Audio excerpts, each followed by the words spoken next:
পাগলা থানা বলদি নামাপাড়া যুব সমাজের উদ্যোগে নাইট মিনি ক্রিকেট টুর্নামেন্ট অনুষ্ঠিত হয়েছে। নিজস্ব প্রতিনিধি নূর হোসেন সুমন জানান, ময়মনসিংহ জেলার গফরগাঁও উপজেলার পাগলা থানার মশাখালী ইউনিয়নের বলদি নামাপাড়া পাপ্তাবাড়ি সংলগ্ন মাঠে শুক্রবার রাত ৮টা থেকে গভীর রাত পর্যন্ত এই খেলা অনুষ্ঠিত হয়। রোমাঞ্চকর খেলায় অংশগ্রহণকারী খেলোয়াড়রা দর্শকদের মন জয় করে নেন। নারী পুরুষসহ বিভিন্ন শ্রেণীর বিপুল সংখ্যক দর্শক খেলা উপভোগ করেন। অনুষ্ঠানে সভাপতিত্ব করেন খোরশেদ আলম বেপারী। প্রধান অতিথি হিসেবে উপস্থিত ছিলেন পাগলা থানা বিএনপির সাবেক আহ্বায়ক কমিটির সদস্য, বিশিষ্ট সমাজসেবক ও ব্যবসায়ী এবং মশাখালী ইউনিয়ন পরিষদের সাবেক সদস্য ফেরদৌস আলম মৃধা। তিনি বলেন, ইউনিয়নের উন্নয়ন, ধর্মীয় প্রতিষ্ঠান, অসহায় মানুষ ও সামাজিক কর্মকাণ্ডে আগের মতো ভবিষ্যতেও সহযোগিতা অব্যাহত রাখবেন। খেলার উদ্বোধন করেন রফিক সরকার। খেলায় অংশ নেয় সাব্বির মিয়া টাইগার ক্লাব ও তানভীর হাসানের টিম অনির্বাণ একাদশ।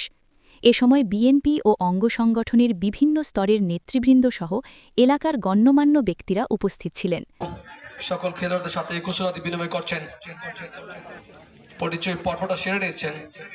আমি আগেই বলছিলাম, মধ্য মাঠে আজকের অনুষ্ঠানের সম্মানিত প্রধান অতিথি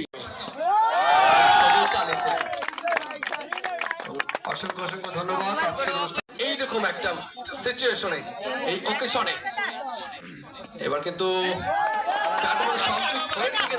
গুণাবলীর প্রয়োজন ততটুকুই কিন্তু আমি লক্ষ্য করেছি, এবং তিনি অবশ্যই একজন আদর্শিক নেতা এবং অবশ্যই চাই ওনার মতন একজন মানুষ। বিএনপির চেয়ারপারসন, তিনবারের সাবেক প্রধানমন্ত্রী, গণতন্ত্রের মা, mother of democracy Begum Khaleda জিয়ার এই মৃত্যুতে শুধু বাংলাদেশ নয়, সারা পৃথিবীতে তার নামে গাইবানা জানাজা হয়েছে। এত বড় জানাজা আমার জন্মে কোনোদিন দেখি নাই বা কেউ দেখে নাই সারা পৃথিবীর বুকে। উনি ভালো মানুষ ছিলেন, উনি সৎ মানুষ ছিলেন, উনি যা বলেছেন তাই করেছেন, এবং ওনার জন্য আপনাদেরকে চেয়ে দোয়া মাগফিরাত কামনা করছি। আপনারা ওনার জন্য দোয়া করবেন। আমাদের প্রিয় নেতা শহীদ রাষ্ট্রপতি জিয়া রহমানের আত্মার মাগফিরাত কামনা করছি, এবং আমাদের তরুণের অহংকার জনাব তারেক রহমান সাহেবের সুস্বাস্থ্য কামনা করছি। প্রিয় ভাইরা, এই খেলাধুলার মাধ্যমে মাদক, সন্ত্রাস, বিভিন্ন কর্মকাণ্ড সমাজ থেকে দূর করবেন। আগামী দিন আমাদের এই ছোট্ট ছোট্ট ভাইরা আগামী দিন এই সমাজে কর্ণধার হবে, একদিন বড় হয়ে তারাই দেশ পরিচালনা করবে, সমাজ থেকে অন্যায় অত্যাচার দূর করবে। সেই আশা রাখি সমাজে যারা মাদক কারবারি, সন্ত্রাস, চাঁদাবাজ, পুলিশের দোকানদার, বিভিন্ন অন্যায় অপকর্মের সাথে জড়িত, তাদের প্রতিবাদে আপনারা কণ্ঠস্বরে দাঁড়াবেন, সেই আশা রাখি।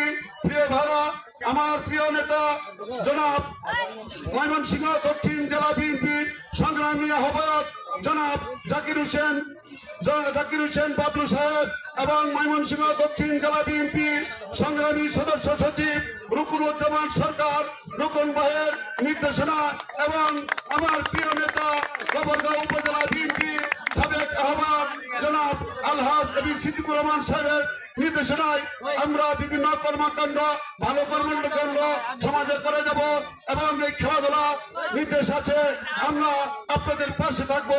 যে কোনো সময় আপনারা আমাকে পাশে পাবেন, সেই আশা রাখি।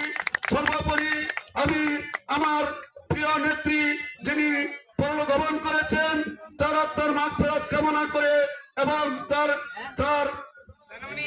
তাকে যেন আল্লাহ তাআলা জান্নাতবাসী করেন, জান্নাতুল ফেরদৌস নসিব করেন, সেই আশাকাঙ্ক্ষা ব্যক্ত করে আপনাদের সাথে বিভিন্ন অনুষ্ঠানে, বিভিন্ন জায়গায় আবারও দেখা হবে, কথা হবে, এবং রাজপথে আন্দোলনে সকলকে সর্বোপরি আমার আন্তরিক সালাম ও মোবারকবাদ জানিয়ে আমি আমার সংক্ষিপ্ত বক্তব্য এখানে শেষ করছি।